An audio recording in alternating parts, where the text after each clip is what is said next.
के द्वारा आयोजित इस मुशायरे के और सम्मान समारोह के कार्यक्रम में जो सरदार जिया स्मृति सम्मान और महेंद्र सिंह स्मृति सम्मान आज दिया गया है, ऐसे सम्मान को ग्रहण करने वाले हमारे भारतवर्ष की एक ऐसी शान जिन्होंने पूरी दुनिया में अपना डंका बजाया है, ऐसे परम आदरणीय मंसूर उस्मानी साहब, और अभी जो अपना वक्तव्य भी दे रहे थे, बरेली में भी उनको रहने का मौका मिला। और आज शायरी की दुनिया में भी मुझे तो लगता है कि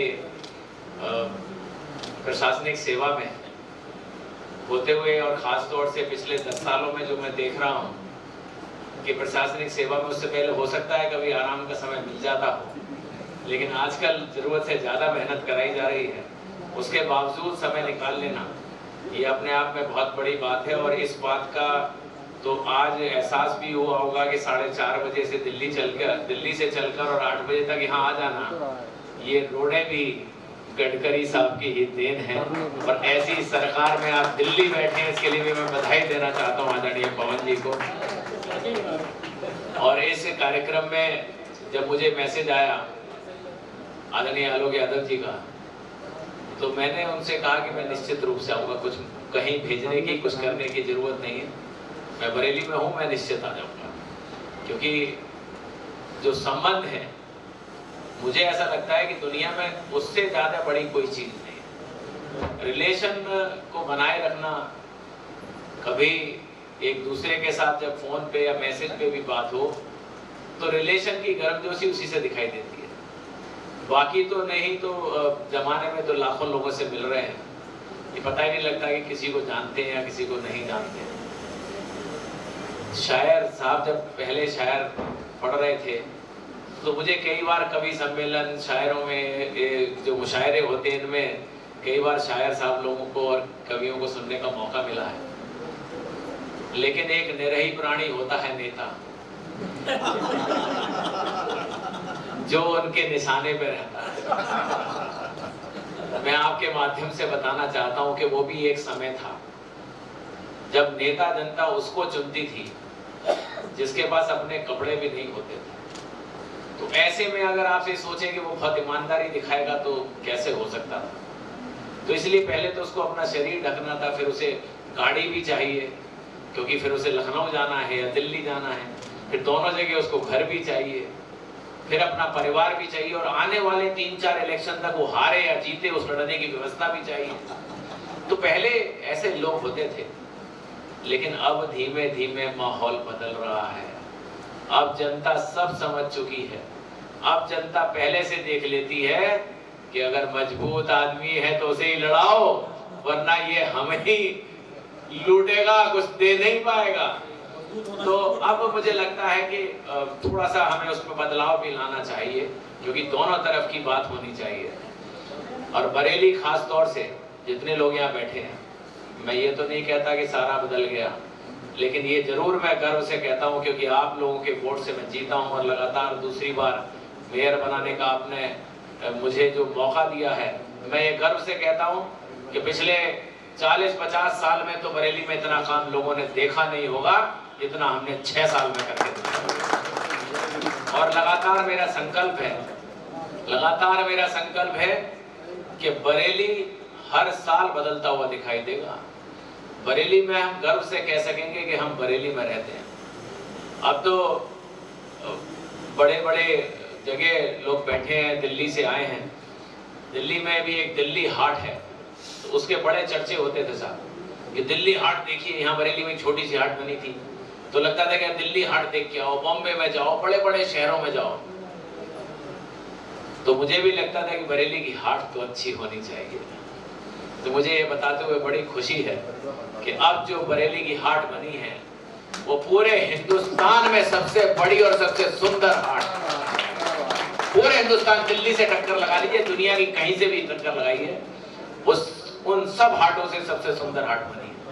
तो हम लोग उसमें काम कर रहे हैं। पर मैं बहुत ज्यादा आपके जो शायर लोग हैं उनका मन कर रहा होगा कि मैं कुछ सुनूं। हालांकि मैं आज मंसूर साहब को सुनना चाहता था, क्योंकि मेरे पिताजी, मेरे वालिद साहब हमेशा उनको सुना है, और मुरादाबाद में जब रहने का मौका मिला है तो मैं बता रहा था कि मेरे फादर को बहुत शौक है सुनने का और कुछ बोलने का, लेकिन शायद अभी मुझे वो समय नहीं मिल पाया कि मैं हालांकि सुन मैं लेता हूँ, सुनता भी मैं हूँ और मुझे अच्छा लगता है सुनना, कहने का मौका नहीं मिल पाता।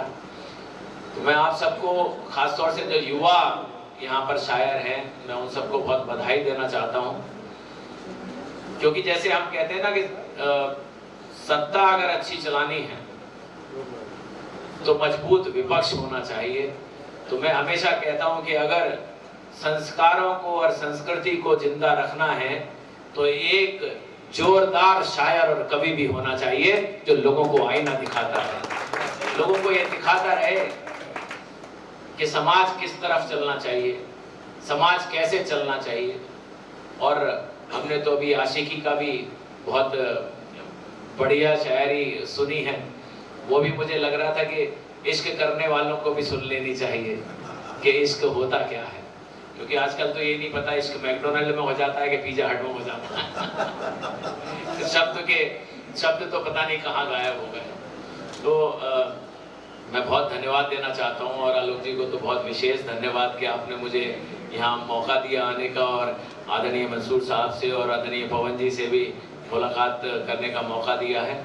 अभी मुझे वकील साहब ने बताया कि नगर निगम भी पहले कराया करता था, लेकिन कुछ संकट रहे, फिर कोरोना काल आ गया, कुछ ऐसा सिस्टम हो गया। लेकिन अब मैं चाहूँगा कि आप किसी दिन आइए तो एक दिन हम लोग बैठ जाएंगे और उसी दिन फैसला होगा और नगर निगम अब की बार करा कर रहेगा, कराएंगे और बड़े सम्मान के साथ कराएंगे और एक अच्छा उसको एक अच्छी शुरुआत देंगे। तो इसी आशा के साथ कि उसमें सभी लोग शिरकत भी करेंगे। मंसूर उस्मानी साहब से तो मैं विशेष रिक्वेस्ट करूंगा कि इतने सालों के बाद अगर शुरुआत हो तो आप ही की गजल से होना चाहिए। ऐसी मुझे उम्मीद है कि हम सब लोग यहाँ मिले, पवन जी भी रहें, तो एक अच्छी शुरुआत हो। तो आप सबका बहुत बहुत धन्यवाद मुझे यहाँ आमंत्रित करने के लिए, और जितने शायर हैं उनको पुनः एडवांस में बहुत बधाई, जो कह चुके हैं वो बधाई, और खासतौर से मिश्रा परिवार के बारे में पवन जी जिक्र कर रहे थे तो उनको विशेष बधाई। हाँ, मोहल्ला मिश्रा, हालांकि मैं उस मोहल्ले में शायद पहुंच नहीं पाया हूँ या उसका मुझे पर्टिकुलर पता नहीं है कि लेकिन अब हाँ, अब उस मोहल्ले में हम जरूर बैठेंगे, इसीलिए आपने बुलाया नहीं, बुला लेते तो अब तक चमक रही होती। जी जी, वोट तो देखिए हम हर जगह चले जाएंगे मांगने, वोट हम हर जगह मांगने जाएंगे। और जिस बदहाल हालत में बरेली था, मैंने अभी इससे पहले ही कहा था कि उसको एक दिन में बदलना या 2-4 साल में बदलना, एक घर बदलने में आदमी की उम्र लग जाती है। ये तो बरेली है साहब, लेकिन 6 सालों में जितना बदल दिया, अपने वालिद से पूछिएगा, अपने बड़ों से पूछिएगा, अपने बुजुर्गों से पूछिएगा, वो बताएंगे कि बरेली की हालात कैसे बदली है। लेकिन निश्चित रूप से अभी 4 साल और बाकी हैं, 4 साल का तो मैं इंतजार ही नहीं कर रहा। इन आने वाले 2 सालों में एक सड़क बनेगी, लाइटों की भरमार हो चुकी है, फिर भी कहीं कमी होगी वो भी लगेगी, ये मैं आपको विश्वास दिलाता हूँ। पर एक कहावत भी है साहब कि अगर दर्द होता है तो डॉक्टर के पास जाना पड़ता है। जैसे मुझे अगर जरूरत थी वोट की तो मैं आपके घर में आया, लेकिन अगर आपको कहीं जरूरत है, क्योंकि इतना बड़ा शहर हो सकता है मैं दोबारा उतनी जल्दी ना आ पा रहा हूँ, तो मुझे जरूर एक चाहे मेरे मोबाइल पे मैसेज भेज दीजिए, अपना नंबर भेज दीजिए, मैं स्वयं संपर्क कर लूंगा। लेकिन कहीं कोई कमी दिखती हो जरूर बताइए, निश्चित रूप से उस कमी को दूर करके मैं अपने आप को गौरवान्वित समझूंगा। बहुत बहुत धन्यवाद, बहुत बहुत शुक्रिया। जय हिंद।